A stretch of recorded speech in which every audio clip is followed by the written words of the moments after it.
రాజకీయాలు చేసే అవకాశం కోట్ల మందిలా నూటికో కోటికో ఎవరికో ఒకరికి వస్తుంది. అట్లా వచ్చినోళ్ళు ఎమ్మెల్యే టికెట్ సంపాదించుకోవడం పెద్ద టాస్క్. ఇక టికెట్ తెచ్చుకున్నోళ్ళు కుట్రలు కుతంత్రాలు తొక్కిపెట్టి గెలవడం ఇంకో పెద్ద టాస్క్. ఇక గెలిచిన వాళ్ళు మంత్రి పదవి సంపాదించుకోవడం అంతకంటే ఇంకా పెద్ద టాస్క్. భైరవీలు, ఏడుపులు, పెడబొబ్బలు, క్యాస్ట్ ఈక్వేషన్స్ ఓ మస్తు ఉంటాయి. ఇవన్నీ ఉన్న బతింలాడుకోవటాలు ఉంటాయి కదా. కానీ కాంగ్రెస్ ఎమ్మెల్యే రాజగోపాల్ రెడ్డి సారు బతింలాడినట్నుల్లా నా 56 ఏళ్ల జీవితంలో నాకు అడుక్కోవడం తెలియదు.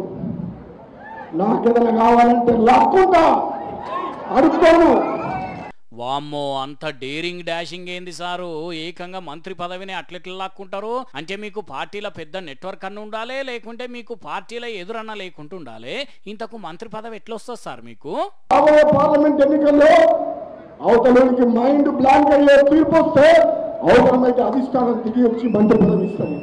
అబ్బర బిడ్డ, ఇదా స్కెచ్? అయినా ఇది లాక్కుండా ఎట్లయితే సారు? అటు చేసి ఇటు చేసి హైకమాండ్ దయదలుస్తూనే వస్తుండే.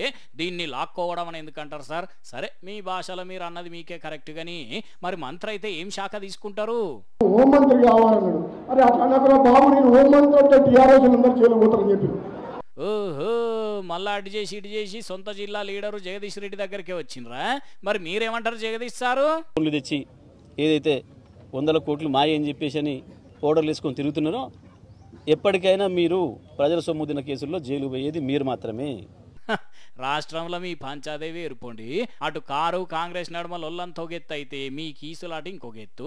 మరి రాజగోపాల్ రెడ్డి మంత్రి పదవి లాక్కొని నిజంగానే అన్నంత పని చేస్తాడో, లేకుంటే జగదీష్ రెడ్డి చెప్పిందే జరుగుతుందో. కానీ ఇద్దరికిద్దరు మంచి మాటకారులే.